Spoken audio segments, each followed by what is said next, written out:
వేమన పద్యాలు సిరీస్లో 35వ పద్యం.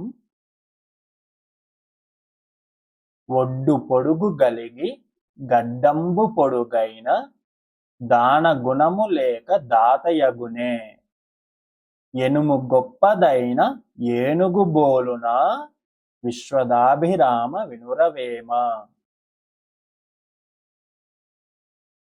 మరొకసారి. ఒడ్డు పొడుగు గలిగి గడ్డంబు పొడుగైన దాన గుణము లేక దాతయగునే, ఎనుము గొప్పదైన ఏనుగు బోలున విశ్వదాభిరామ వినురవేమ. ప్రతిపదార్థం.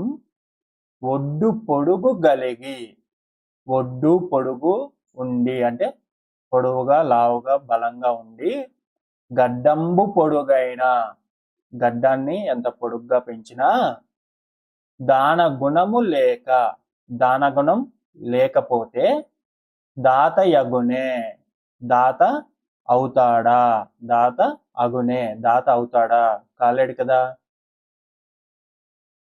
ఎనుము గొప్పదైన, ఎనుము అంటే గేదె, ఆ గేదె గొప్పదైన అంటే ఎంత పెద్దదైనా, ఎంత బలమైంది, ఎంత పెద్దగా పెరిగినా, ఏనుగు బోలున ఏనుగుని పోలున ఏనుగును పోల్చగలమా దాన్ని అని. అంటే ఎనుము ఎంత పెద్దగైనా ఏనుగుతో పోల్చలేము. అలాగే ఒడ్డు పొడుగు బాగా ఉండి గడ్డం ఎంత పెంచినా సరే దానగుణం లేకపోతే దాత కాలేడు అని. భావం. ఎత్తు లావు ఉండి గడ్డం పొడుగ్గా ఉన్నంత మాత్రాన దానగుణం లేకుండా దాత కాలేడు. వేషాన్ని బట్టి దాత గుణం నిర్ణయించలేము. ఎంత పెద్ద గేదె అయినా ఏనుగుతో సమానం కాదు.